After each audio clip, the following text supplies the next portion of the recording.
शुरू हो जाई तो कहिया कि हाँ उनकर मर्द हमारा मर्दा से बेसी कमाला का, उनकरा के कुल चीज बेसी मिलल बा, हम काहे कम रही। हमका नौकरानी बन के आइल बानी। कहा तारी अपने सैया से कि कहो तुम्हारा हमारे ऊपर तनिको ध्यान बा, तो हमार भौजाई के रोज रोज नया नया गहना रोज रोज बिछिया बनता, हमके एक जोड़ा पैलो लिया के दिलो बा। का कह तारी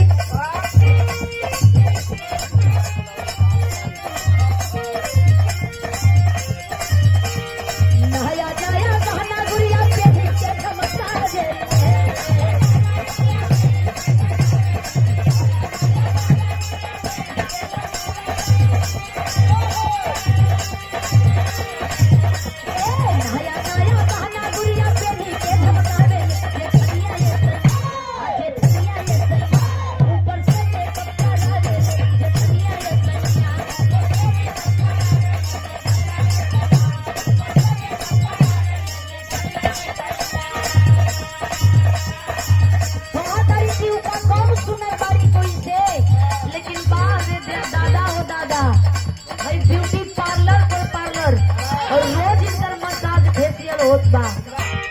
नया नया गहना गुड़िया के झमकता रे,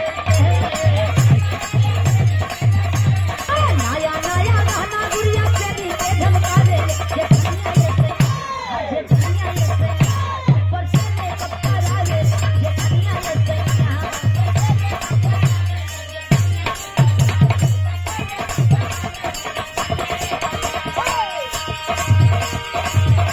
एक बात और कहतरी की तोरा लौका ताकि घर में का होत ना, हमर बात सुना।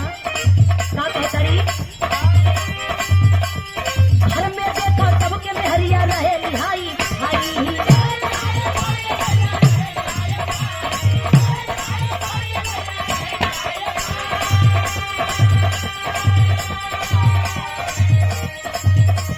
अपन के बतिया मन में रहे करे लसवन कमाई।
कनी भाव में वीडियो कॉल में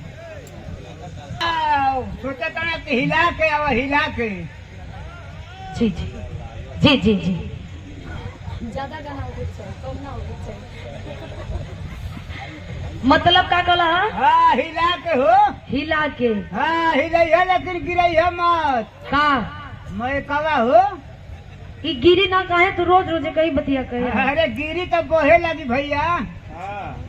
का बहे लगी? अरे खून बहे लगी हो चनवर कपार बा। अच्छा ई पहले तो गिरी ना और गिर जाई तो तोहार चनुअर कपार बा। ई थोड़े देखता हम देखता नहीं आदमी देखता रह। ई थोड़े देखता कि चनुअर कपार पर हम गिरता नहीं। वही से ना पहले ही कह देते नहीं भैया सचेत रही है गिरे ना।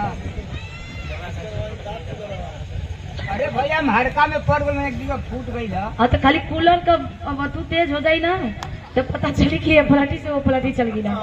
कल से लुड़िया ही नहीं जाया। सबकर मन बा हिल डुल जाई भाई काहे की वीडियो में सब कोई देखले बा, सबकर फरमाइश भी आ जाता। हाँ हो सभी का मन बा हिलवावे के। हाँ तब का जगह बना के छोड़ आज वीडियो बनता। आवा आवा भाई तनी मनी हो जाता है कि कलाकार हम नहीं तो हर कला में अपन कलाकारी दिखावे के चाहिए।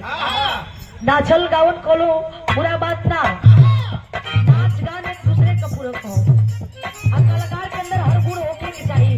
ई गुरु जी ही सिखावे जी, हमन के जौन कुछ भी सीखेली जा गुरु जी से ही सीखेली जा। कैसे नया नया गाना गुड़िया।